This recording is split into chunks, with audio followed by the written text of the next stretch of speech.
ആര് ജയിച്ചാലും തോറ്റാലും ഞാൻ പണിയെടുത്താലേ എനിക്ക് പൈസ കിട്ടുള്ളൂ.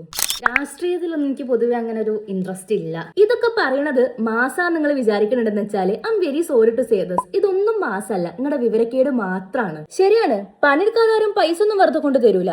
പക്ഷെ എങ്ങനെ പണിയെടുക്കണം, എത്ര മണിക്കൂർ പണിയെടുക്കണം, എത്ര രൂപ ശമ്പളം കിട്ടും, അതിന് എത്ര രൂപ ടാക്സ് കൊടുക്കണം, ഇതൊക്കെ ജയിച്ചവർക്ക് തീരുമാനിക്കാൻ പറ്റും. തെറ്റായ ഒരു വോട്ട് കാരണം അല്ലെങ്കിൽ വേസ്റ്റ് ആക്കി കളഞ്ഞ ഒരു വോട്ട് കാരണം നഷ്ടപ്പെടാൻ പോണത് നമ്മുടെ എല്ലാവരുടെയും ഭാവിയാണ്. സുൽത്താൻ ബത്തേരിയിൽ റെയിൽവേ സ്റ്റേഷൻ കൊണ്ടുവരും, സർക്കാർ സ്കൂളുകളിൽ ഇംഗ്ലീഷ് മീഡിയം കൊണ്ടുവരും എന്നൊക്കെ പറയുന്ന ആളുകൾ നാളെ കേരളം ഭരിക്കാൻ തുടങ്ങിയാല് കേരളത്തിന്റെ അവസ്ഥ മറ്റ് BJP ഭരിക്കുന്ന ഇന്ത്യൻ സംസ്ഥാനങ്ങളുടേതുപോലെ ആകാൻ അധികം സമയമൊന്നും വേണ്ടി വരില്ല.